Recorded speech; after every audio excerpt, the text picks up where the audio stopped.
The human trafficking industry represents $257 billion a year in revenue. Jato's passion for filmmaking is like something I've never seen. His desire to tell a story through motion picture is actually quite inspirational.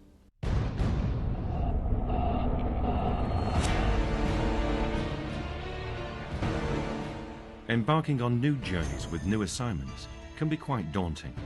Film director Jato takes on a dangerous project, a story that is always relevant and never highlighted enough: human trafficking.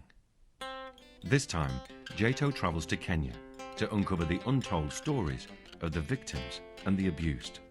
Arriving at the airport during the COVID-19 pandemic, crew member and old friend Stephen greets him at the airport. They travel through the beautiful city of Nairobi, which is Kenya's capital city. In addition to its urban core, the city boasts the Nairobi National Park, a large game reserve known for housing the endangered black rhino and home of giraffes, zebras and lions. Jato finally arrives at the apartment where he will base himself while working on the documentary film titled Street Queen. Jato and Stephen go to the waterfront mall in Karen to discuss pre-production of the filming. While there, they will meet with John Allen, one of Kenya's most infamous private investigators. John will shed some light on some of the shocking cases he's worked on over the years. It's morning, and Jato is greeted by a beautiful African sunrise.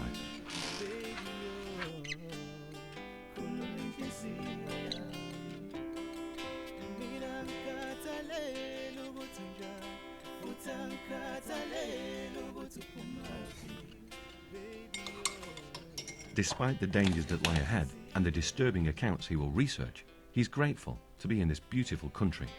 The first task of the day is to track down the girls he can interview.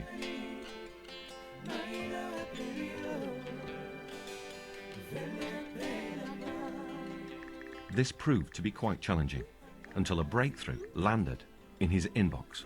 Jato was guided towards a mobile phone application that is more than familiar to the Western world. Designed to be a simple and effective dating app, Tinder was being used in Kenya. Telephone numbers exchanged and an appointment booked. Hi, am I speaking to Rosita? Yeah, this is Jay. You gave me your number. Okay, I'll be there. Thank you. Jato made his way to the hostel where Rosita and other girls are kept. Due to the high traffic volumes in Kenya, the most convenient way to travel is by boda boda, or otherwise known as a motorcycle taxi. After riding through the city and taking in some of the sights of Nairobi,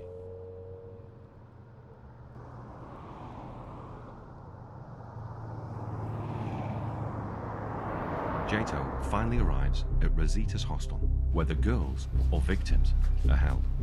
At this point, he doesn't know what to expect or where it will lead, but one thing he does know was that this was the start of a very dangerous adventure, and a story that would expose the underworld of human traffickers. Morning. I'm Jato, the guy that spoke to you on the phone. Okay. Alright, are you ready for me? Yeah, sure. Thank you.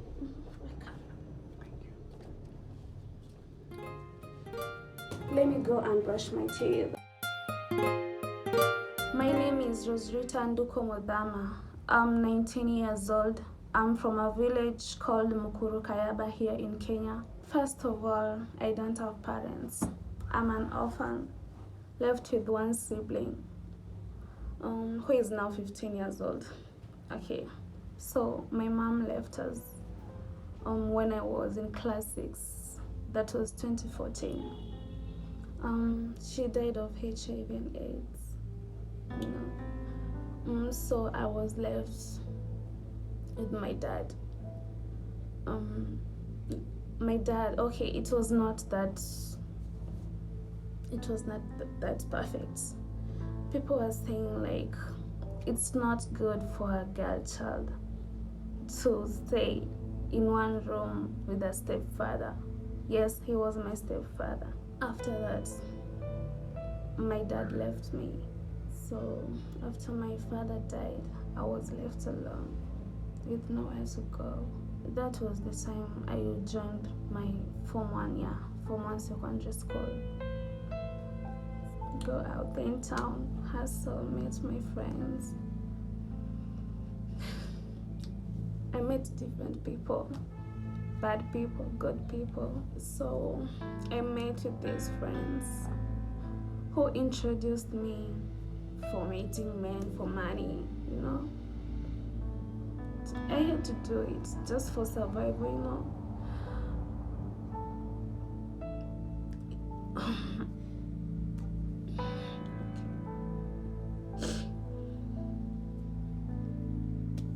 So the money I'm making through doing that prostitute thing, let me just say it.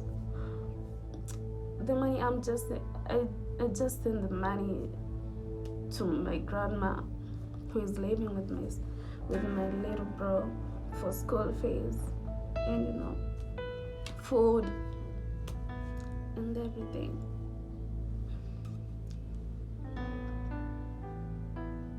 I can't do this. Despite, sorry. I can't do this. I can't do this. The first of many interviews was now complete. Rosita has given Jato a lot to think about and has put him in touch with other girls that have similar heartbreaking stories to hers. It's time for a break and to try somehow to process the information he was just given by Rosita. It's rush hour and the busy streets of Kenya's capital are alive with the endless streams of people. In fact, nearly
Mombasa is the largest city on the Kenyan coast.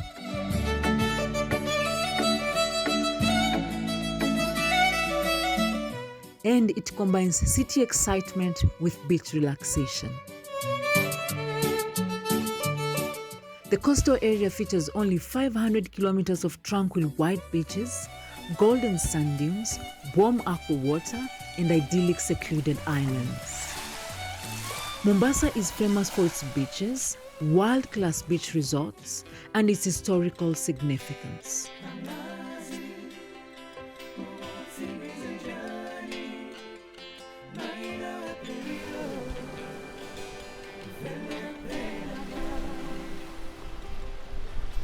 It is the most popular tourist destination in Kenya and is the second largest city in Kenya, second only to the capital city, Nairobi. Wow, this is Mombasa. There are a lot of girls, a lot of prostitutes. If you want one, you can just walk around. It's not so difficult to find one. I can take you there. Seriously? Yeah, I can. It's just a mile, not very far.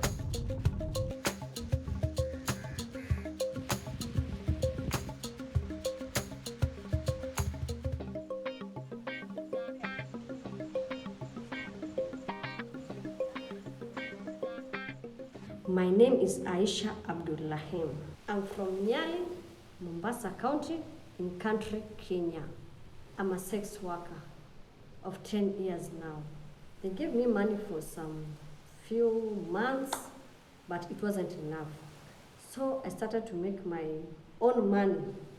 I have been doing it for 10 years now. A lady is paid for her sex. Human trafficking is whereby a person can tell you for a wrong job. He can tell you that there is a job, and even when you are waiting for that job, and when you go to that job, the thing you are expecting is not the reality.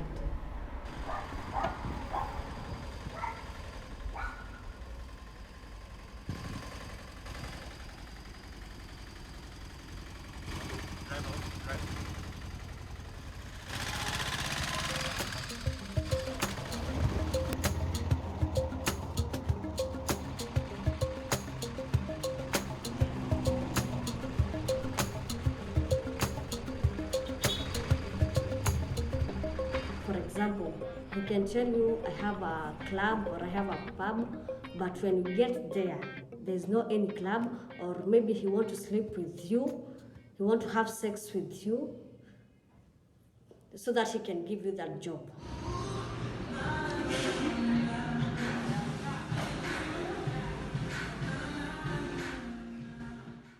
It was 10 years back whereby I was abused. The guy who abused me was telling me about a job. The man promised me a good job, better life. And I did not get that job, I did not get that better life. It was just an abuse. I had no otherwise. So my option was to have sex with him so that I can get my money and pay my bills. Initially, it was not my dream job. I was expecting to work as a waitress because that was always in my mind. I had that thing from a long time ago. But it wasn't that. They were selling me to men for sex, nothing more, just to have sex. I was not expecting that, but I had no other option. I had to do it. That's my job, and I like it. I can't be able to find a normal job because the job I'm doing, sex, I'm enjoying. I can pay my bills, send to my family, send to my parents, send to my kid, pay my kids' school fees, pay my rent. So it's okay with me. My parents never found out because I lied to them. I told them that I work as a waitress and they believed me as their only daughter. And I'm okay with it. I don't know if I will lie till when, but it's nice, I'm helping them. I do fear for HIV/AIDS, transmitted disease like syphilis, gonorrhea. That's a dangerous disease. So I have to use it. Even my customers, I make sure, if I have not carried my condom, I make sure my customer have carried the condom for our safety.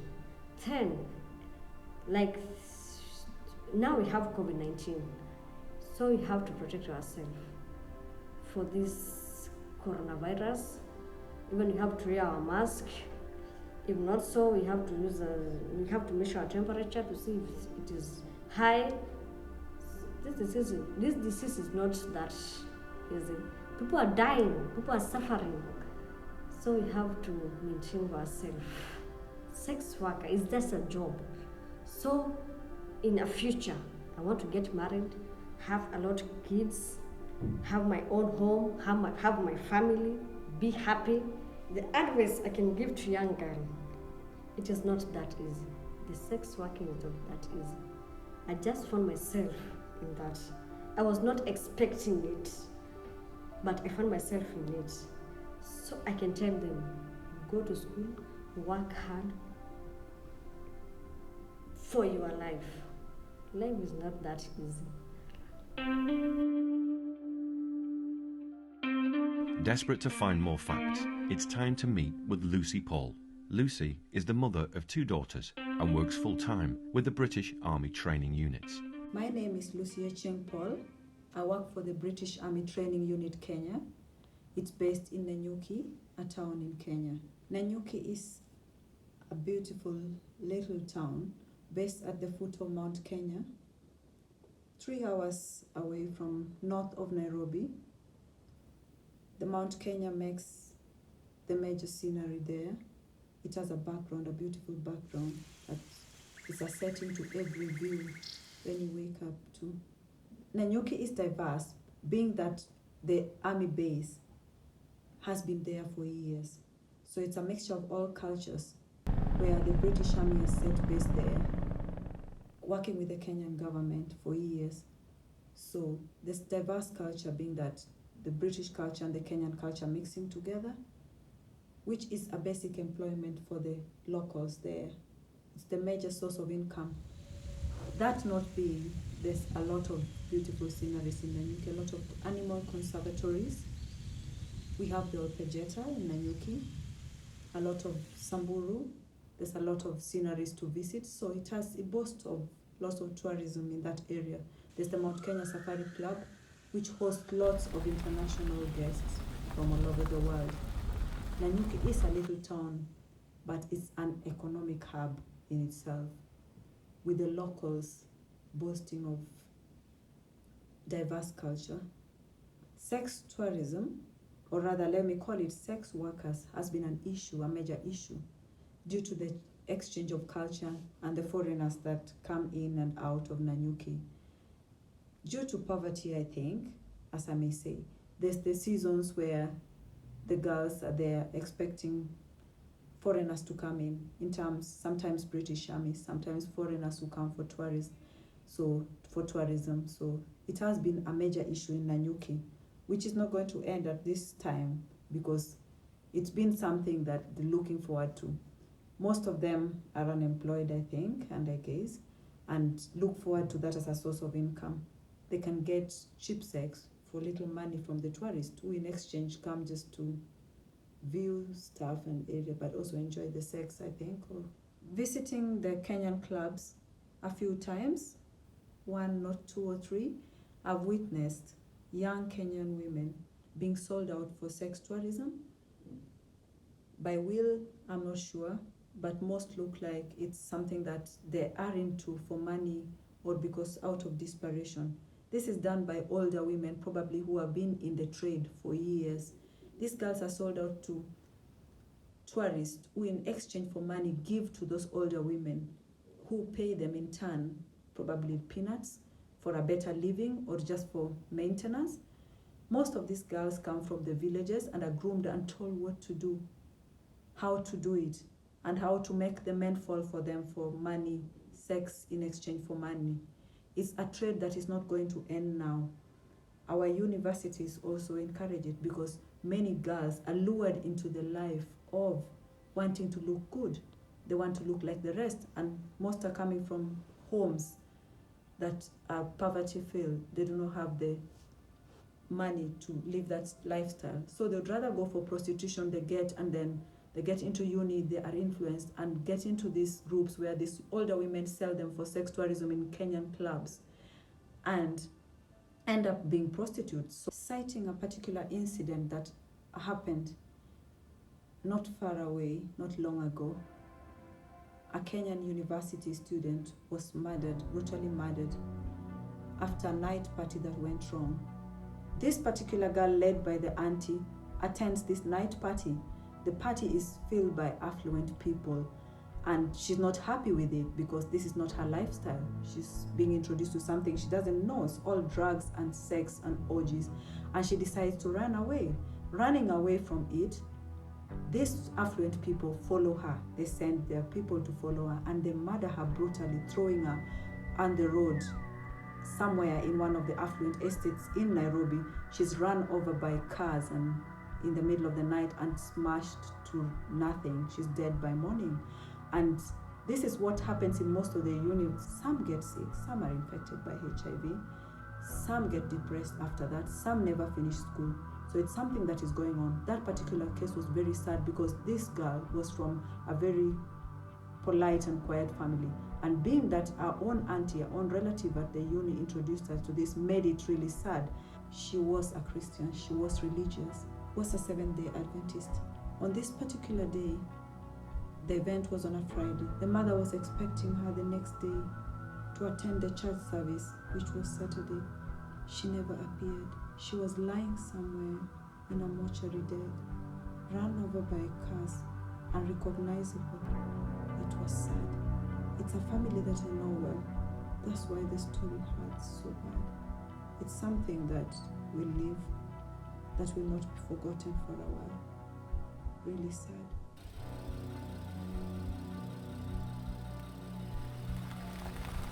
Jato heads to Nairobi National Park to try to find some inner peace. The park was established in 1946 and is located just 7 kilometers from the city centre.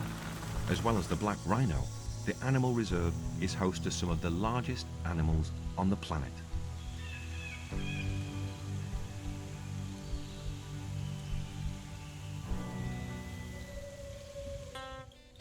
Kenya is globally recognised as being the leaders of animal welfare and conservation. This park is fenced on only 3 sides. The fence is not to keep the animals in, it's to keep the people out. The animals are free to come and go as they please. It's difficult to imagine the contrast between such peace and beauty here and the reality of human trafficking taking place right now on the other side of the fence.